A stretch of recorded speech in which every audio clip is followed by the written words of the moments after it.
Good day everyone. Here is the reporting of Group 1, Mga Gunita ng Himagsikan by General Emilio Aguinaldo. So let's start from the background of the author. First, who is Emilio Aguinaldo? Emilio Aguinaldo was born on March 22, 1869 in Kawit, Cavite, Philippines. Nickname Myong. Myong Aguinaldo was the seventh of the eighth child. His father is Carlo Aguinaldo Y. Hamir, was the town mayor of Gobernadorcillo of the old Cavite. Emilio's mother was Trinidad Fami Y. Balero. His parents were of a Chinese and Tagalog descent. His father Carlo died when Aguinaldo was just 9-year-old. Widowed his mother, Trinidad sent him to attend the public school in Manila. Emilio Aguinaldo attended San Juan de Letran College in Manila, but he left school before graduating to help his widowed mother manage the family farm. Aguinaldo was of Chinese and Tagalog parentage. In August 1896, he was mayor of Cavite, present-day Kawit, adjacent to Cavite City, and was the local leader of the Katipunan, a revolutionary society that fought bitterly and successfully against the Spanish. In December 1897, he signed an agreement called the Pact of Bayak na Bato with the Spanish Governor General. Aguinaldo agreed to leave the Philippines and to remain permanently in exile on condition of a substantial financial reward from Spain, coupled with the promise of liberal reforms. While first in Hong Kong and then in Singapore, he made arrangements with representatives of the American consulates and of the Commodore George Dewey to return to the Philippines to assist the United States in the war against Spain.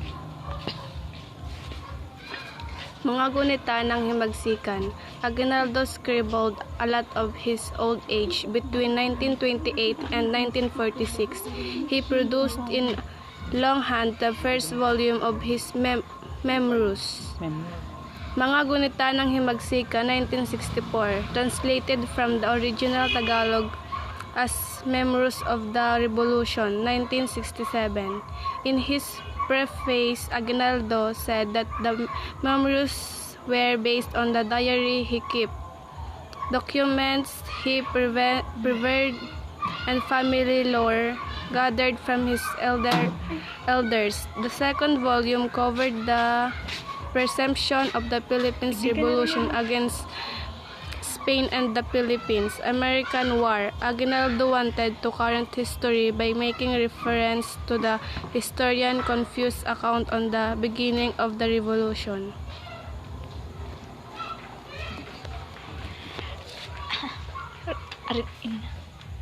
Revolutionary and political care. Philippine Revolution and Battle of Amos. Twin between of Binakayan, Dalahican, Battle of Sipot Bridge, Spanish Cavite Offensive and the Battle of Paris, Dasmariñas, Tejeros Convention and execution of Bonifacio, Relato, Montablan, Biak Tabaco, Return to the Philippines and Declaration of Independence. Katipunan in the Philippine Revolution. Katipunan and Philippines. Katipunan in the Philippines Revolution. In 1894, Andres Bonifacio himself inducted Emilio Aguinaldo into the Katipunan in a secret anti-colonial organization.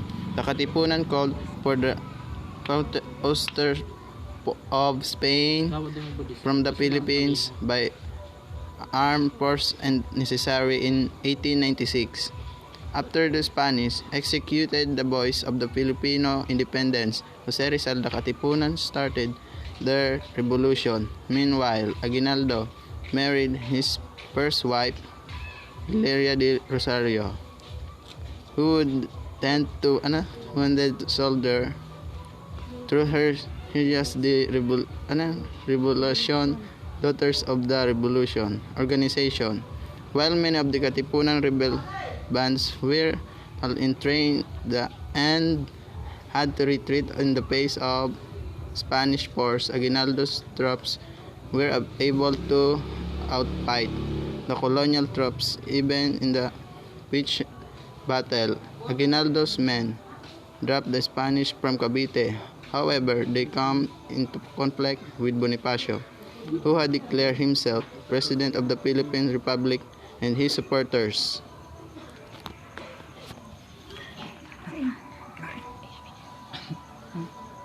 Katipunan in the Philippine Revolution. Aguinaldo and his rebels came under intense pressure from the Spanish and had to negotiate a surrender later the same year in the mid-December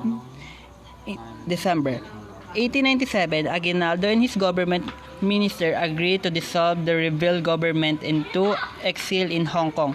In return, they received a legal amnesty and the indemnity of 800,000 Mexican dollars. An additional $900 would be in indemnity of the revolutionaries who stayed in the Philippines in return for the surrender their weapons. They were granted amnesty, and the Spanish government promised reforms on December 23. Emilio Aguinaldo and other rebels officials arrived in the British Hong Kong, wherein the first indemnity payment of $400,000 was waiting for them. Despite of the amnesty agreement, the Spanish authorities began to arrest real and suspected Katipunan reporters in the Philippines, prompting a renewal of rebel activity. Independence from Spanish. Independence from Spain. Eager to fight to the cause of the Philippine independence in 1895, Aguinaldo took up with a secret society of revolutionaries headed by fellow lodge member Andres Bonifacio. When a rival faction executed Bonifacio in 1897, Aguinaldo assumed total leadership of the revolution against Spain. By December 1897, Aguinaldo had managed to reach the Tres of Biak na Bato with Spain. He and his rebels agreed to a surrendering of arms and accepted exile to Hong Kong in exchanges for amnesty, indemnity, and liberal reform. However, neither side kept up their end of the bargain. Independence from Spain. The Spanish government did not deliver in full all that was promised, and the rebels did not truly surrender arms. In fact, Aguinaldo's revolutionaries used some of Spain's financial compensation to purchase additional arms for the resistance. From Hong Kong, Aguinaldo also made arrangements to assist Americans fighting against Spain in the Spanish-American War. As neither peace nor independence had been achieved in 1898, Aguinaldo returned to the Philippines to resume his rebellion against Spanish rules.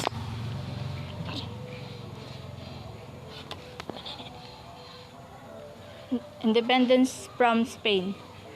Back in Cavite, Aguinaldo probably set up a professional declaration after meeting with the Malolos Congress and drafting a congressional for a new republic on June 12, 1898. Aguinaldo at last declared Philippine independence, announced from his hometown of Kawit. Aguinaldo's proclamation put an end to four countries of Philippine oppression under Spanish colonial rule. In January of the following year, dressed in a white suit of Barosian Church in Malolo City. Aguinaldo was sworn in as the first president of the new self-government Philippine Republic. Philippine-American War. Just 2 weeks after Aguinaldo's inauguration, an American sentry killed a Philippine soldier stationed in the San Juan Bridge in a gesture of resistance against the newfound Philippines' independence on February 4, 1899. The Philippine-American War exploded into action. Aguinaldo's revolution quickly resort to guerrilla tactics, resulting in the one of the bloodiest war in American history. But in little direct progress for Aguinaldo and his cause concerning the apparent futility of his efforts in war. Aguinaldo said, I saw my own soldier die without affecting future events. After 3 years at war, Aguinaldo was captured by American General Frederick Franklin on March 23, 1901, after swearing an oath of allegiance to the United States on April 19, 1901. Aguinaldo officially declared peace with the United States. By this time, the United States was ready to support limited Philippines independence. It wasn't until 1946 that the Philippines would have absolute control its own sovereignty. Philippine-American War. Aguinaldo retreated to a private life as a farmer but never forgot the men who fought alongside him. In their honor, he would later establish the Veterans of the Revolution, an organization that arranged their pensions as well as affordable payment plans for land purchases. Aguinaldo took another stab at politics when he ran for presidency in 1935 against Manuel Quezon but lost. In 1950, he became a presidential advisor on the Council of State. World War II. Emilio Aguinaldo continued to be an outspoken advocate of independence for the Philippines. His organization, the Asociación de los Veteranos de la Revolución, Association of Revolutionary Veterans, worked to ensure that former rebel fighters had access to land and pensions. His first wife, Hilario, died in 1921. Aguinaldo married for a second time in 1930 at the age of 61. His new bride was the 49 years old Maria Agoncillo, niece of prominent diplomat.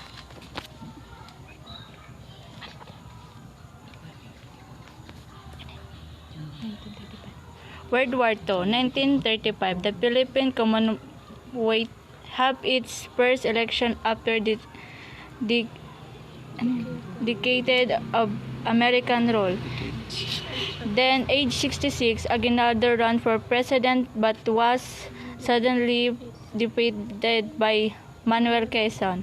When Japan seized the Philippines during World War II, Aguinaldo cooperated with the occasion.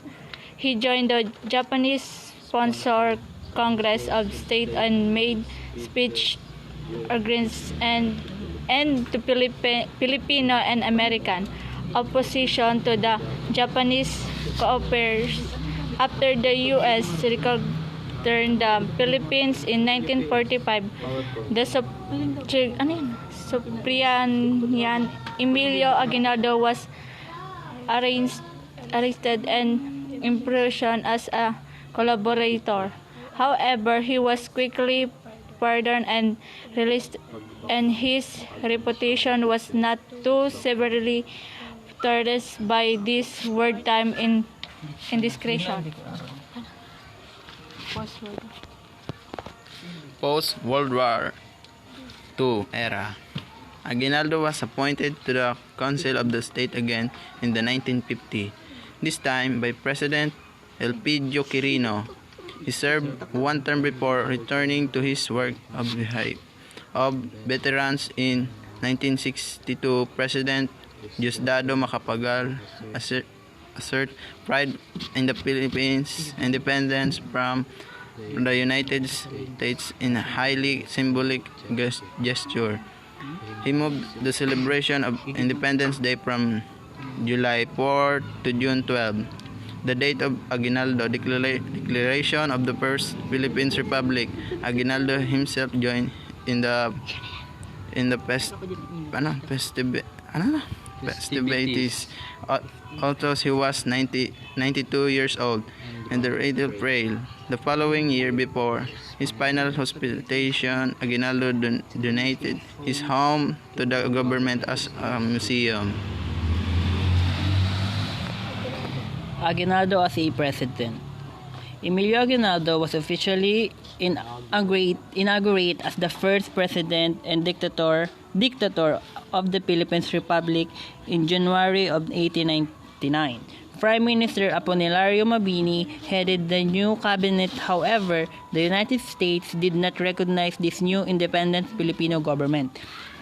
President William McKinley offered as one of the reasons of the specious American goal of the the larger Roman Catholic people of the Philippines ended. Although Aguinaldo and the other Filipino leaders were unaware of the initialists, Spain had handed over direct control of the Philippines in the United States in return for $20 million as the independence made by U.S. military officer, eager for the Filipino help in the war. The Philippine Republic was not to be free state. It simply acquired as a new colonial master. To commemorate, the United States must abstain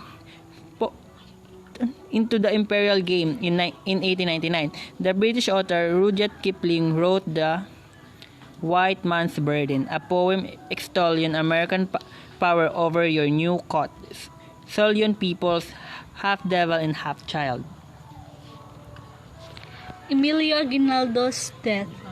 Emilio Aguinaldo died of a heart attack of Veterans Memorial Hospital in Quezon City, Philippines, on February 6, 1964 at the age of 94. His private land and mansion, which he had donated the prior year, continued to serve as a shrine to both the Revolution for Philippine Independence and the Revolutionary. Thank you, that's all, and we hope you understand our simple discussion. Thank you.